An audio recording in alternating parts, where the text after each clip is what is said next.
Happy Christmas, California Eve, and cheers!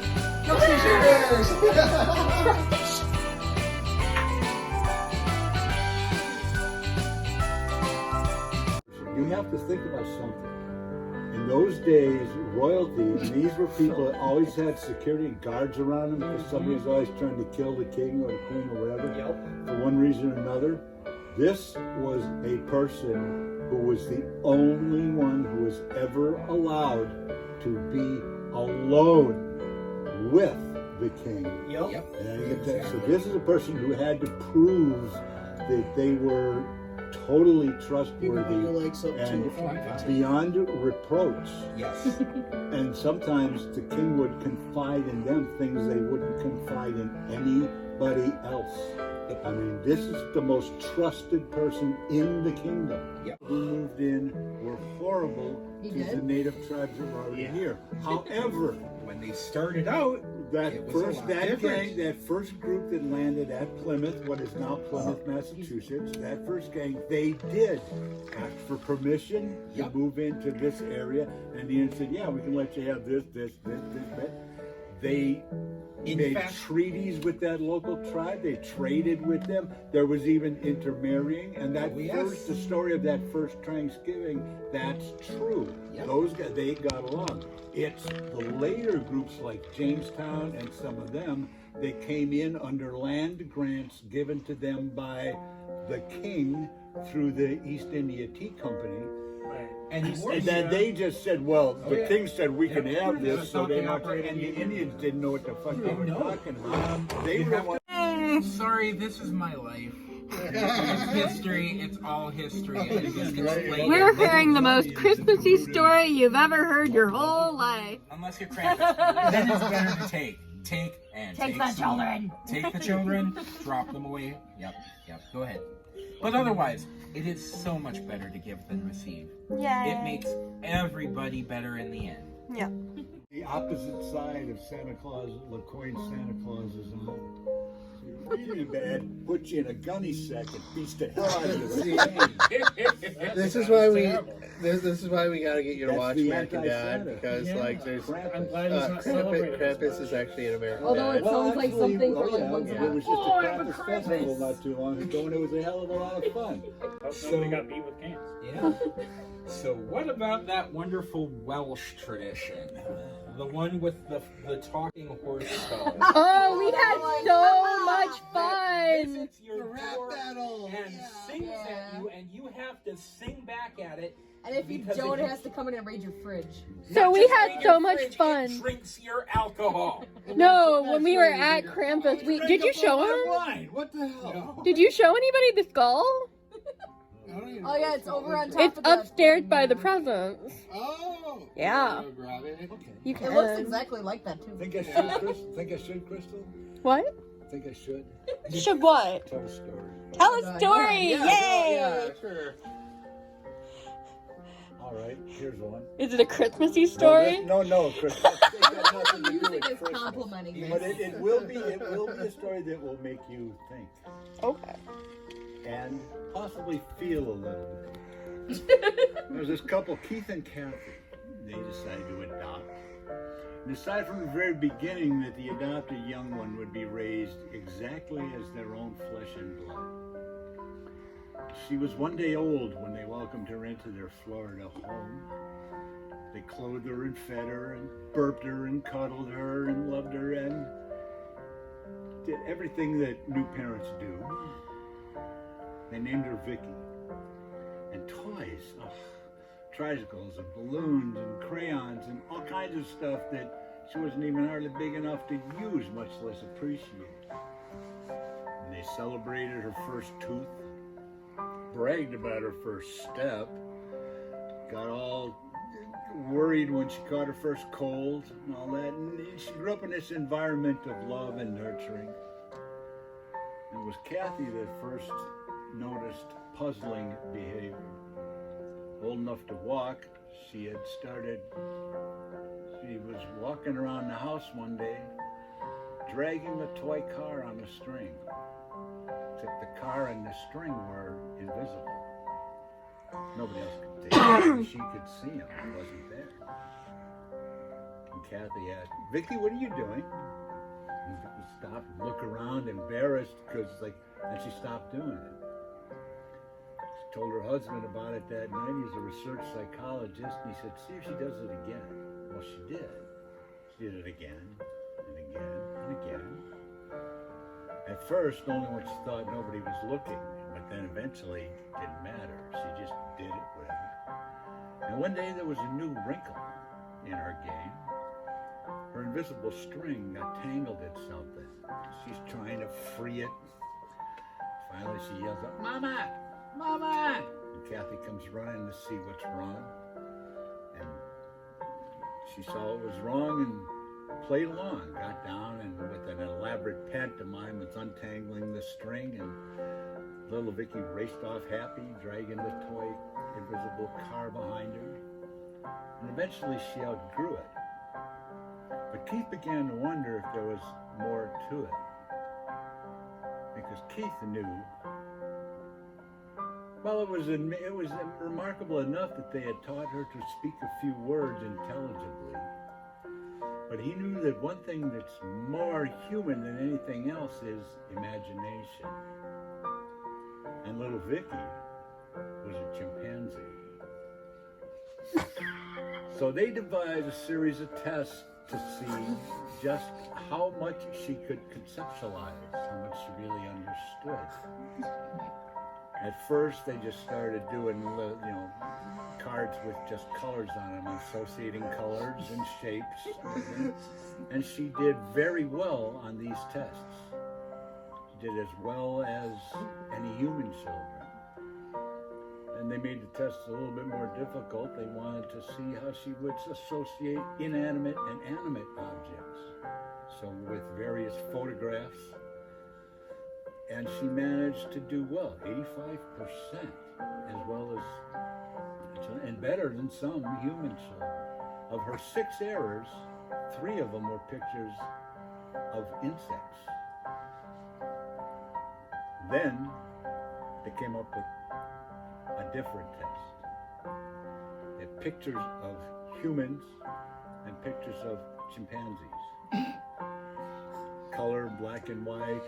Some of the humans were all men and women dressed in slacks and shirts, so it wasn't obvious. Some of them were just faces. I have to hesitate here. In the domestication of any animal, there's a sense of responsibility, or there should be. And Carl Sagan once said, how smart does a chimpanzee have to be before killing him would constitute murder? The test that they gave her, supporting the humans with humans and chimpanzees with chimpanzees and piling them up on the piles, she scored perfectly with one exception. The only exception. Little Vicky consistently put photographs of herself with the humans.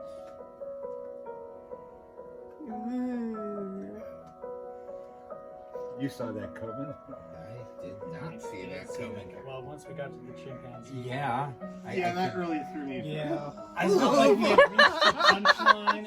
It's sad in the middle, not too sad. Okay. It was about 1921 or 22, and 2 flyers had an idea. It was beginning of December, coming close to Christmas. They wanted to do a Christmas flight across Lake Michigan, from Michigan over to Wisconsin. And they thought they could pull it off with no problem. They thought, oh, plane technology has gotten a lot better. It's not like the ones that we used to have. We can do this. It's not the Wright brothers. No, it isn't the Wright brothers anymore. We've got 16 years removed. I always love that context there. but in between. That would be even after World War I. World War I had been stunning. Okay. The planes that came out of World War I were far different than the planes that went into World War I. Okay. They had been made to last, and by that with Camel, which became the plane. and lasted for well over 2 decades as they claim. Some of them are still flown today. So these 2 flyers wanted to pull it off. So they let the proper authorities know that they were going to do this, because you always let the Coast Guard know if you're going over water. And You should. you should. You don't always. What year? This was about 1921 or 22. Okay. Not exactly sure which, but it was right On around the lake, at that time, they didn't have where, Mayday, Mayday, I'm over there, I'm going, it's like you got to hope that there's somebody down there that sees you. because in winter, the lake at that time was frozen. Mostly frozen, solid. There was usually very little open water on the lake. But they decided to do this. They wanted to do it as a night flight because, you know, they wanted it to be a Christmas delivery. So they took off that evening, and by nighttime they were over the lake. And that's when they ran into engine problems. Oof. They realized they needed to bring this plane down. And they were able to bring it down onto the ice pack. Here's the problem. They had no idea where they were. And anybody who was looking for them had no idea where they were. And then the weather took a turn for them. They telegraphed over to the Muskegon, Michigan parties to go looking. But where do you look on the middle of a gigantic frozen lake that is the size of Lake Michigan? Especially in a storm. And it was not looking good. So it just so happened that there were a couple of ships that were stuck out in the ice. They tended to do this. It was sometimes safer to do that than they thought they could, you know, when the ice opened up, they could make a little bit extra money by being right on the spot. And then also there were some that just got caught out there. It was a thing that happened regularly. Well, none of them were near the flyers, but one of them that it just so happened it was the first ship that one of the Coast Guard parties came up to. They said, yeah, there was a plane that flew over sometime around this, and we didn't hear anything from them not too long after. It sounded like it just cut out. They still didn't have any idea where on the ice they were. So they started searching out, and 1 hour went by, 2 hours went by. It was looking pretty bad because they didn't think they'd be able to survive out there on the ice much longer, especially not having much of anything in the way of survival supplies. And then, and this is the report from the head of that party, it was like the storm just opened up, like a curtain just spread open. And amazingly, about a mile or 2 off, here's this plane just sitting there on the ice. And huddled underneath it were the 2 flyers. They were very nearly dead. It would have probably been maybe another hour before they would have been done. When they saw the Coast Guard members coming, when the Coast Guard members got there, I should say, they just started crying and just hugged them and held on to them. They couldn't believe that after all of this, they had actually been saved. They were able to get them back to Muskegon safely. Christmas miracle. Oh, Foxy. Chicago in 1914. In fact, he was... You gotta have one for John Blake. No. Yeah. Of course. For Jen. For Jen. For Jen. 1914, Christmas Eve, someplace in Europe, during the World War. There's a embattled area with Germans on one side and British on the other. There was a lull.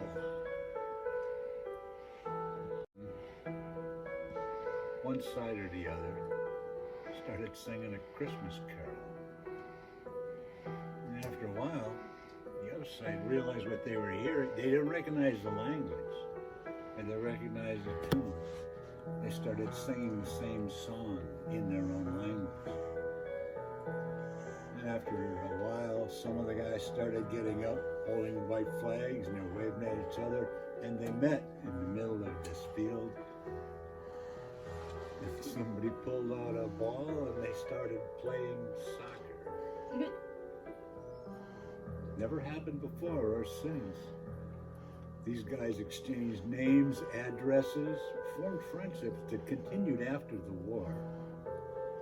And their fighting didn't get all that fierce once everything's over, but for just a few hours, these men put all hatred and everything aside, and were just people. Whichever one you guys want to play. We'll be doing Cards Against Humanity. Ooh.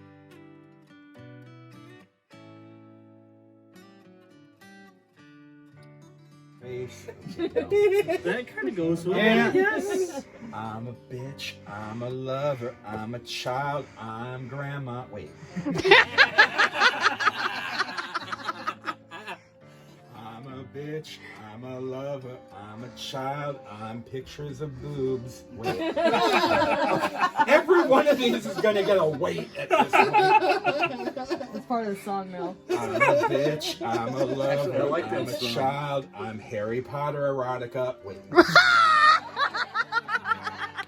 I have to go with grandma. Yeah, I'm killing it.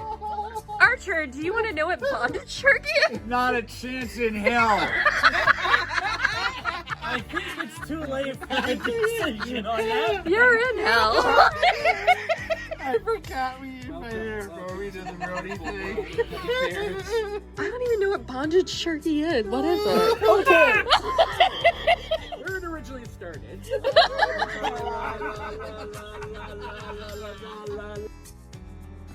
Fireball. Oh, yes. This is a family channel. Every year it's a part for adults. Every year, fireball for the 18 plus panels, they would have a The bondage club. yeah.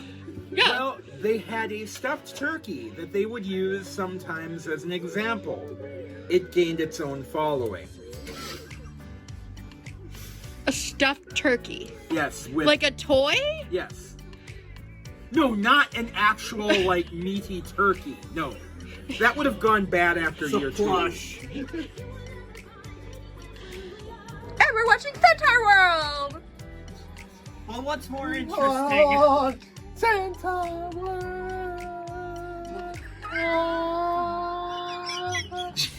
Welcome. Welcome to the herd, Archer. Where did I welcome to being one of us. The world I live in every day. Anyway, so where did the other fireball come from? It's a bonus. This is something, man. Because we had to know where bondage turkey came from. The small, Santa World. if you push it down, it goes to the Create the Department of Bisexuality. It's not already. That's the one I get. Seriously?